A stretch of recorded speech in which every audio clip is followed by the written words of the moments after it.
శ్రీ తిరుపతమ్మ అమ్మవారి దేవాలయంలో లడ్డూ తయారీలో కల్తీ ముడిసరుకు ఉన్నట్లు గుర్తించిన ఎమ్మెల్యే. ఎన్టీఆర్ జిల్లా జగ్గైపేట నియోజకవర్గం పెనుగంచిప్రోలు గ్రామంలోని తిరుమల అమ్మవారి లడ్డూ ప్రసాదంలో కల్తీ నెయ్యి వినియోగం కలకలం రేపడంతో ప్రభుత్వం రాష్ట్రంలోని ప్రముఖ దేవాలయాల ప్రసాదాల తయారీపై దృష్టి సారించింది. ఈ క్రమంలో శ్రీ తిరుపతమ్మ లడ్డూ తయారీకి వినియోగించే పదార్థాలు ఈరోజు స్థానిక ఎమ్మెల్యే పరిశీలించారు. నెయ్యి, జీడిపప్పు, శనగపిండి నాసిరకం ఉన్నట్లు తెలపడంతో కలకలం రేపుతోంది. మిగిలిన సరుకులు నాణ్యత నిర్ధారణ చేయాలని ఎమ్మెల్యే అధికారులను ఆదేశించారు. గత ప్రభుత్వం అధికారంలో తమకు వచ్చిన వారికి కాంట్రాక్టులు కట్టబెట్టింది. గుత్తేదారులు నాసిరకం నెయ్యి సరఫరా చేసినా కానీ పట్టించుకోని అధికారులు.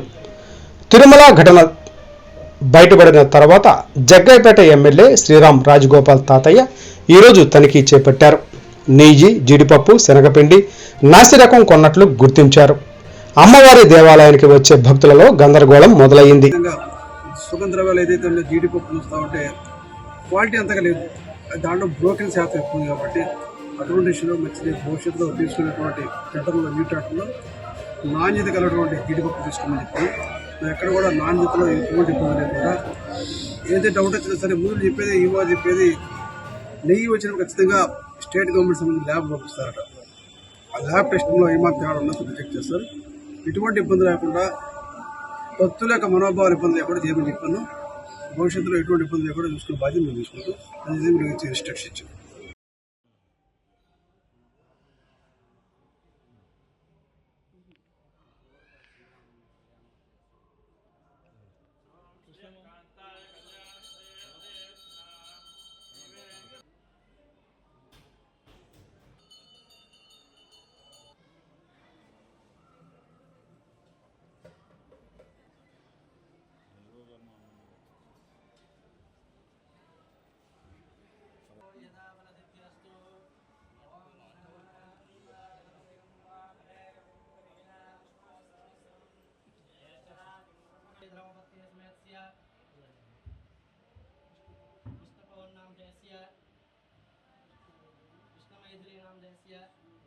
सूर्यवंशीनामदेस्य पराशिशुवत्रस्य सह कुटुम्बाणां क्षेमस्थैर्य धैर्य वीर्य